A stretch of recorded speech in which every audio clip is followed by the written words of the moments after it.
If you're like most people, you check your phone over 100 times a day, spending hours mindlessly scrolling through social media feeds and short-form videos. You know it's probably not healthy, but here's what you might not realize. This habit is actively working against your fitness goals in ways that go far beyond just wasting time. Today, we're exposing the science behind how platforms like TikTok and Instagram are damaging your health, from disrupting your sleep chemistry and hormone production to destroying your ability to build and maintain lean muscle mass. You'll discover the shocking new research about how quickly these apps can alter your brain function, and more importantly, how to reclaim control of your attention and put that phone time to work for your fitness goals instead of against them.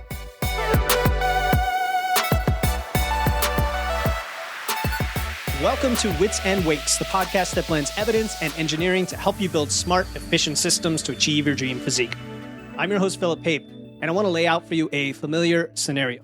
Let's say you grab your phone to do something helpful, like set up your next workout or log your food, but before you know it, you're 30 minutes deep into fitness influencer content on Instagram or TikTok that's probably making you feel worse about your own progress, not to mention wasting time.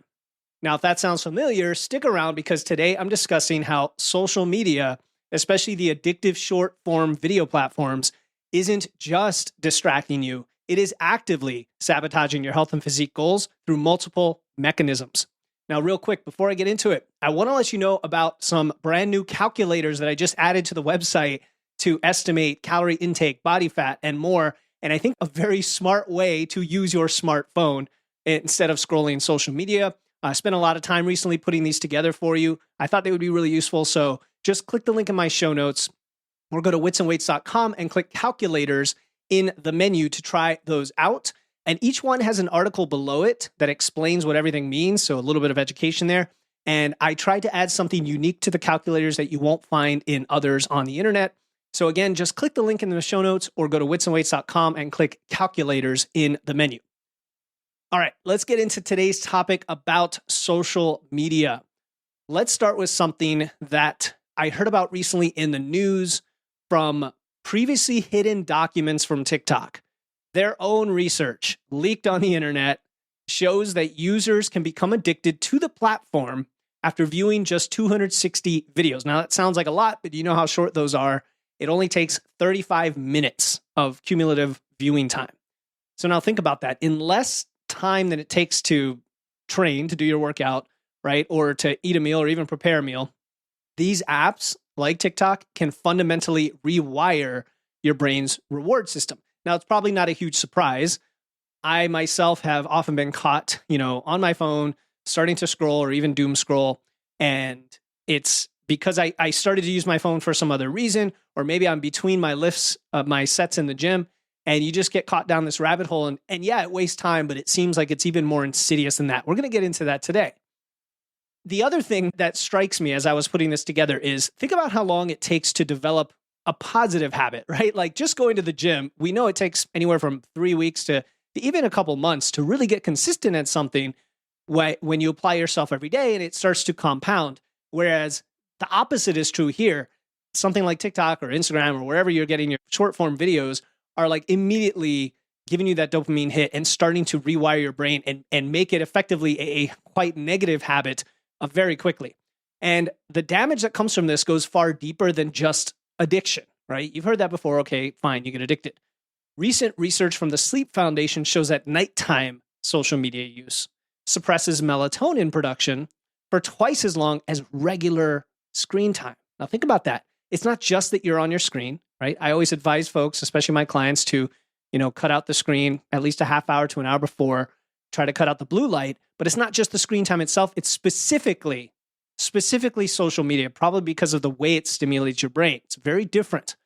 And it's not just about being tired, right? Melatonin itself is a crucial hormone for muscle recovery, for fat loss, like all the things that we know good sleep helps with and poor sleep doesn't, are tied up in this. And so when you're scrolling social media before bed, you are amplifying that negative, that working against your body's natural repair process. And I'll tell you what, for many people, sleep is the missing ingredient when it comes to building muscle, losing fat, eating more food, all the things that people struggle with. Now, I use a sleep tracking a ring, right? I use an Oura ring like many of you probably use, and it shows you this data. And I would encourage you to start looking at that. Go check out my recent episode on sleep metrics. I also have an older episode on HRV specifically, but start to tie that data together with using social media right before you go to bed. I know for a fact that if I'm just like staring at my phone on Instagram or something crazy like that, looking at the silly reels or any silly posts right before bed, I'm just not going to get as high quality sleep. And so you probably aren't either. And the study backs this up. And blue light glasses are great for cutting out blue light, but it isn't the complete solution because it doesn't prevent the stimulation that you get in your brain from the social media. And then there's the cortisol, right? Every little notification, every like, every comment that you get, it triggers a small stress response. Now, each individual hit, right, it might seem insignificant, but think about how often and frequent we do this throughout the day. And studies show that frequent social media users maintain elevated cortisol levels compared to less frequent users throughout the day, like this specifically when accounting for the other variables. And so any chronic elevation in our cortisol is going to interfere with things like protein synthesis and belly fat storage. It's going to compromise your immune system. And, cortisol is not the boogeyman here. It never is, despite what influencers say. It's that cortisol is an indicator of something else going on. In this case, the frequent spike to your stress response. The other thing is that made me think about stress is when you go to the gym, how many of you are scrolling between your sets? I've done this. I try to use my phone occasionally, sparingly in the gym, but I can't. I won't say I can't help myself. I guess that's the addiction part. It's more of I'm trying to be productive and efficient. And now I realize, maybe that's backfiring a little bit on my recovery between my sets. Because when you're now kind of keeping that stress level high and you're distracted, you're not mindful, you're not in the moment. And physically and physiologically, you're potentially not recovering as much, which means you can't get as much out of your workout. So keep all these in mind because they all play together in what we're trying to do here. Now, what's particularly concerning is the impact on hunger hormones. Research published in the Journal of Behavioral Addictions found that excessive social media use disrupts both ghrelin and leptin. Those are your hunger and satiety hormones. And this also explains why mindless scrolling leads to mindless eating. That is a thing. But it gets worse because the constant dopamine hits from social media can blunt your body's natural reward response to healthy behaviors like training, like proper nutrition. And now you're just making it harder to feel and connect mindfully that, eating that apple really feels really great. But now you've blunted that natural rewards response because you're getting these hits over here from social media, just like you do from say very sugary foods, right? Or calorie dense foods, same idea.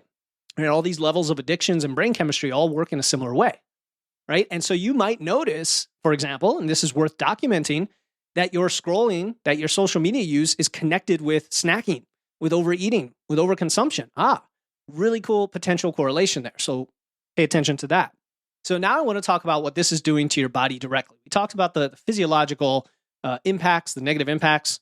We talked about, the impacts. Now I want to talk about the physical impacts. And you've probably heard of something called tech neck or scroll neck. And that's bad, right? But the implications go beyond posture. That's a posture thing. But when you're hunched over your phone, you think about it, you're hunched over your phone, you're not only straining your neck, you're actually creating a bunch of compensations down the chain, muscular compensations that affect everything from your shoulder mobility to your squat form. Just the other day, we were having a group call in Wits and Weights Physique University, which if you haven't joined, why haven't you yet? It's the best deal in town. And anyway, in one of our group calls, we were talking about how pain in one area of your body, like for example, golfer's elbow, medial epicondylitis it's called, right? Could be because of your squat grip, could have nothing to do with the elbow itself.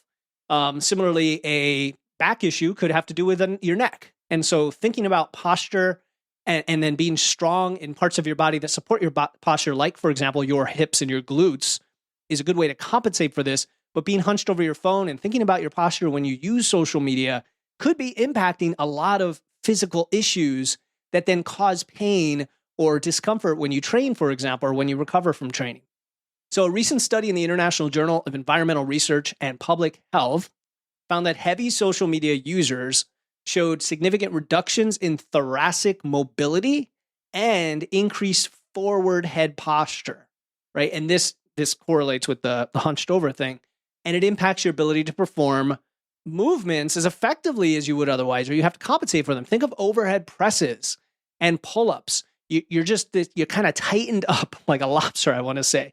And really, we want to have that athletic posture. We want to be open. We want to be strong and neutral to do a lot of these movements. Now, if you strength train, if you go to the gym, fortunately, that will help you significantly in these areas, but we don't want to make it worse with the way that we use our phones. And then maybe perhaps most concerning, I've said that multiple times, most concerning today, I guess, is what I call the NEAT deficit.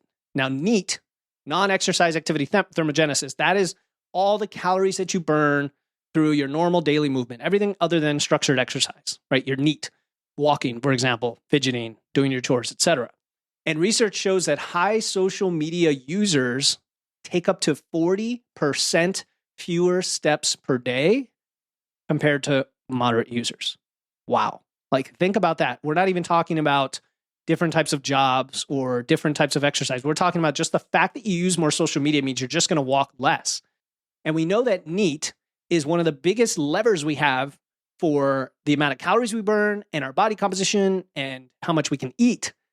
But we also know, and I talk about this all the time, is one of my favorite hacks to increase steps is if you're going to use social media, go ahead and what they call, I guess, habit stacking. There's another name I'm thinking of, but go ahead and pace around while you're on social media. I mean, if you're going to be on your phone anyway doing that, you might as well be doing it while walking.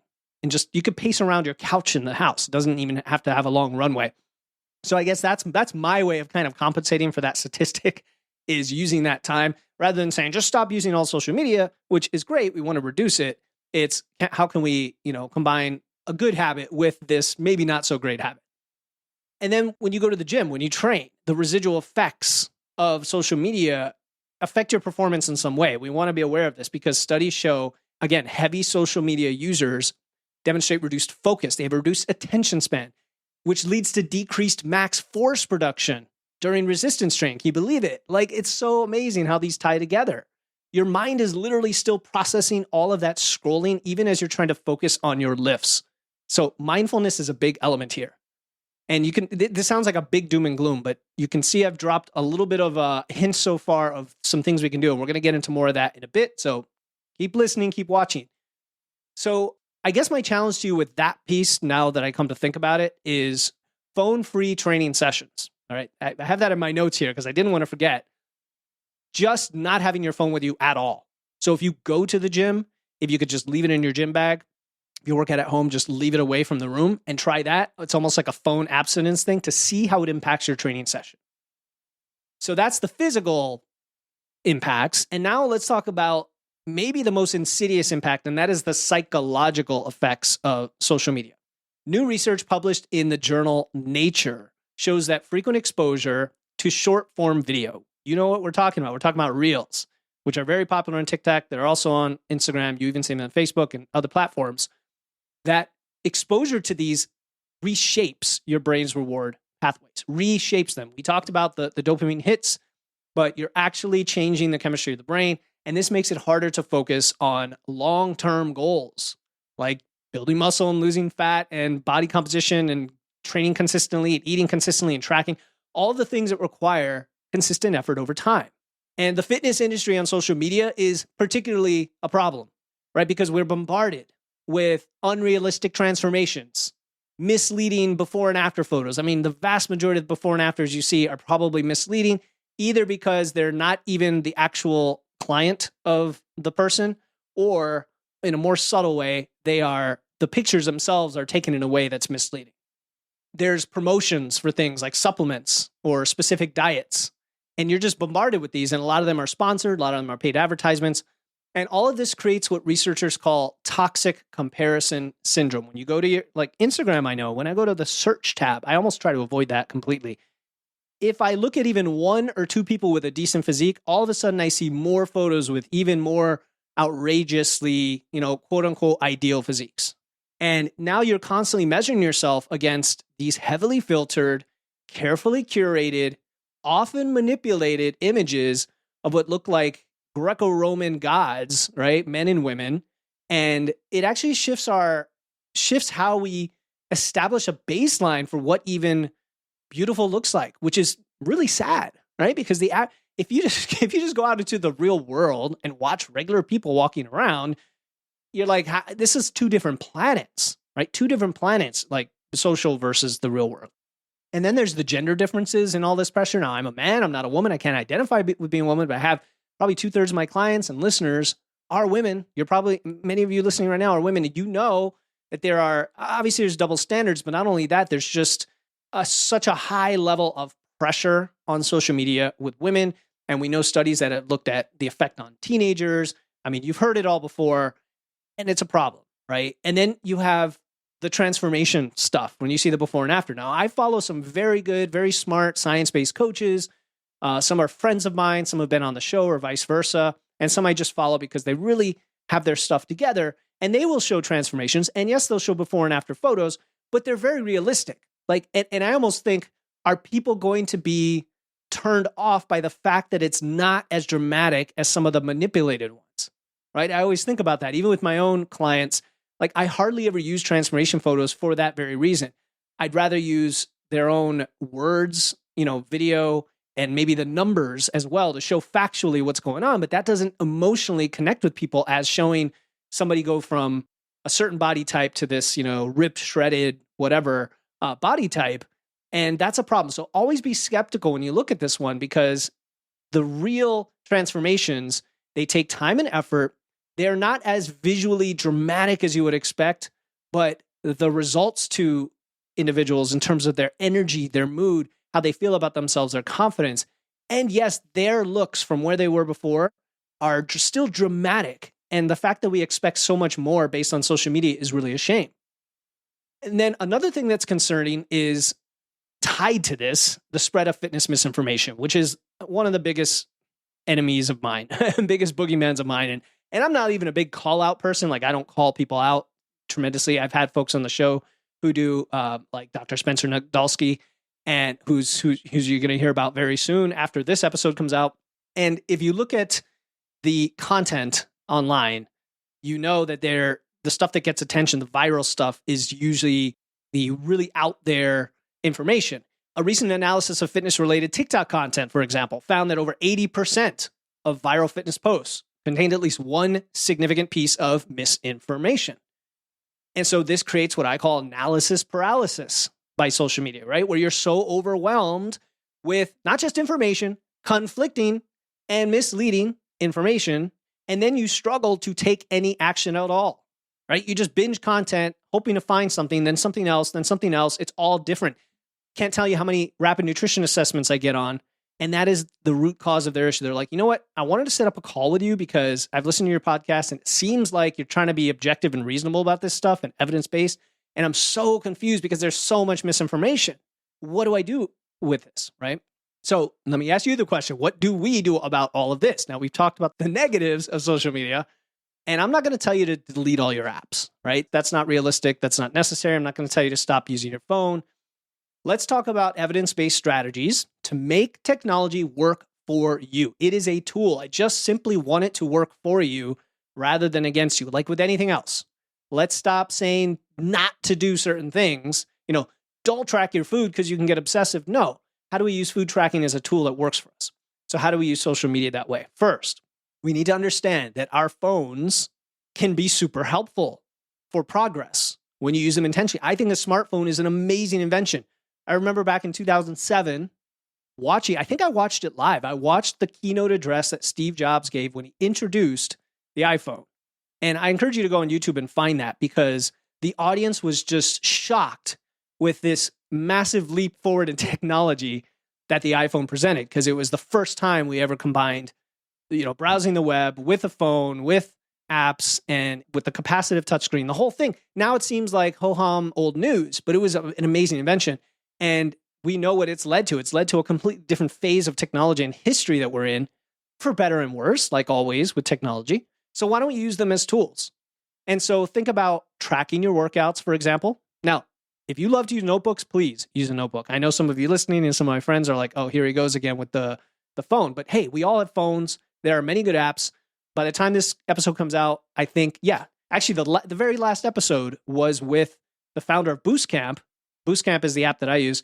And it's a great app because then you could see your PRs, you can see your history, you can automatically program based on a percentage of your max. You can find workout programs, you could track for weeks, months, years, you can look at your volume over time, like lots of cool things. You can look at your sets per week. I love it for that because then you can take that data and make informed decisions going forward. Hey, is this level of volume appropriate for me? Is this many days per week giving me the recovery I need, and so on?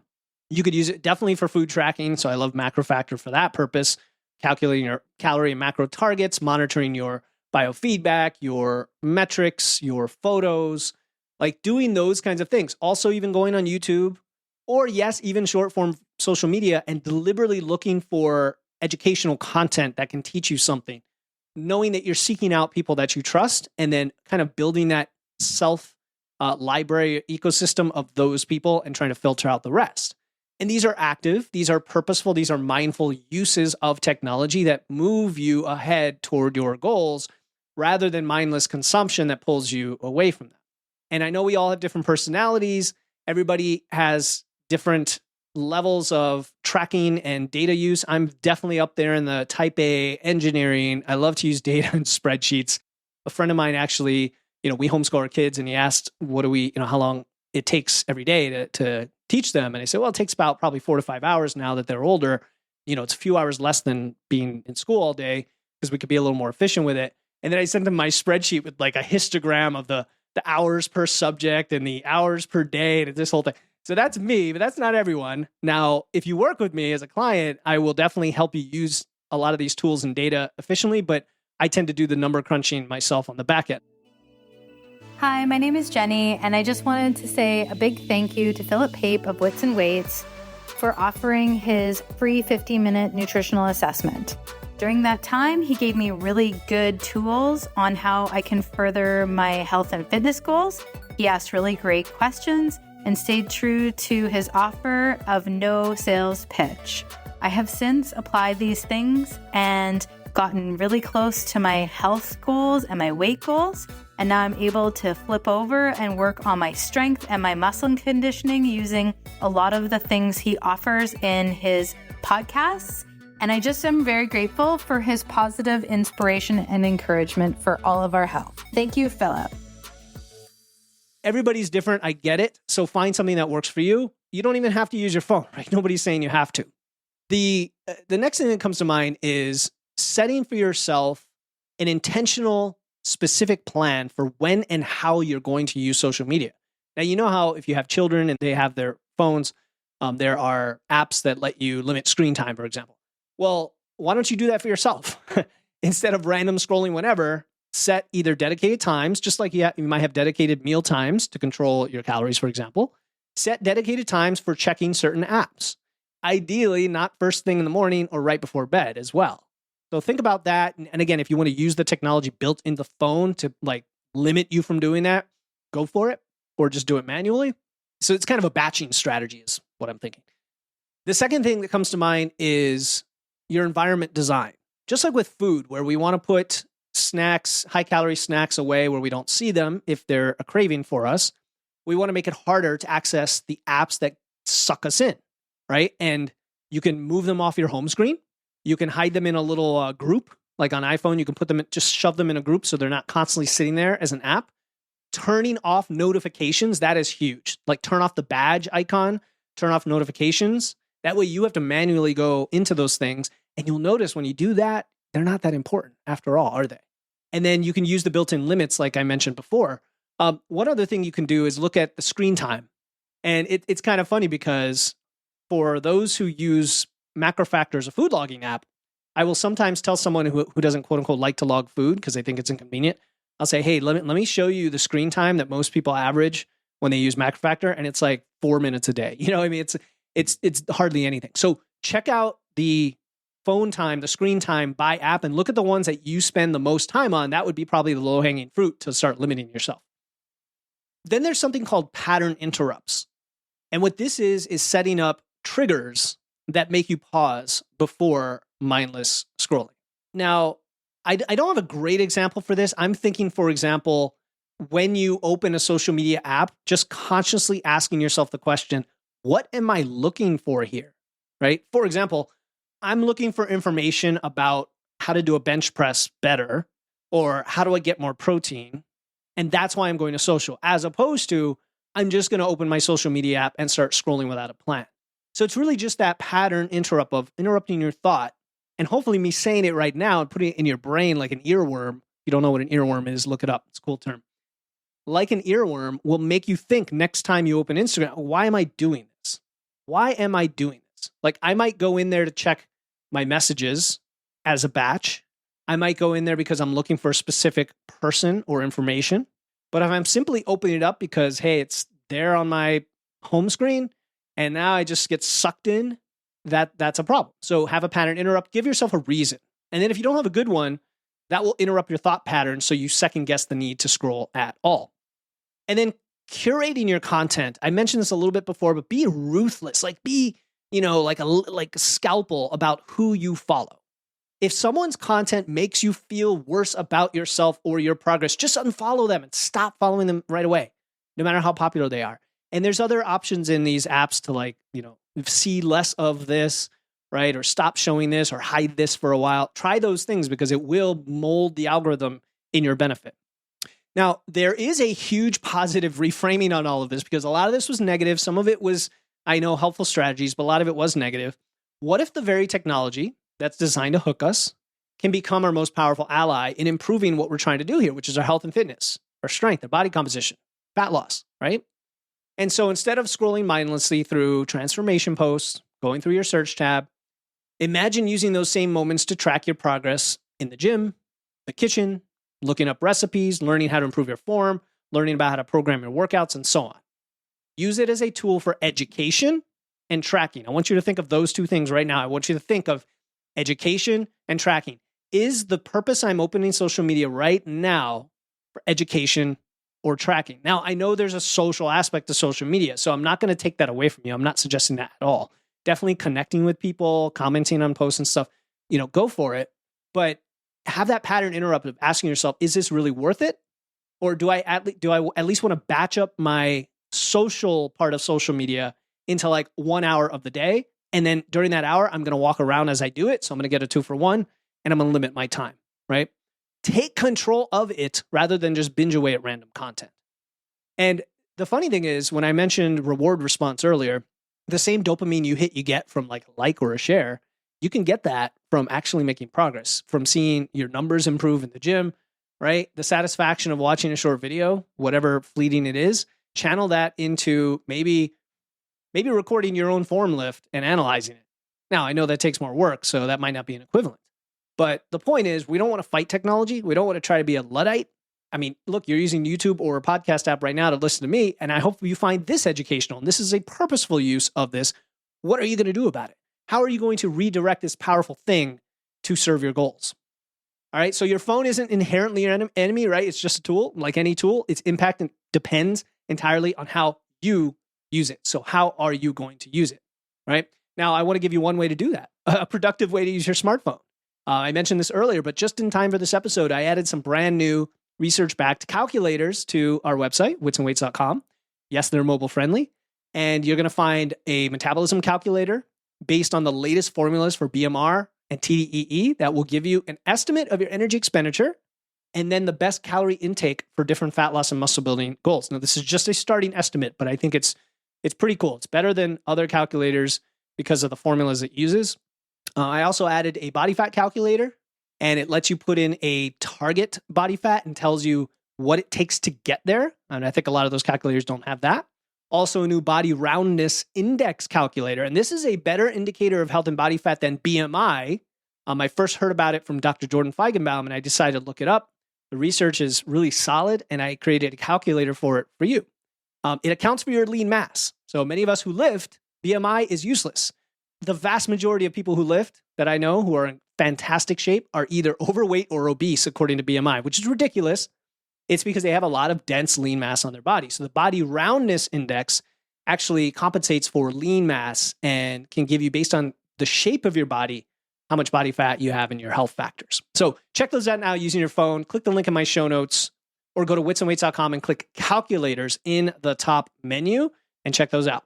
All right, that is it for today. Until next time, keep using your wits, lifting those weights, and remember, your most powerful fitness tool isn't your social media feed. It's your ability to choose where you direct your attention.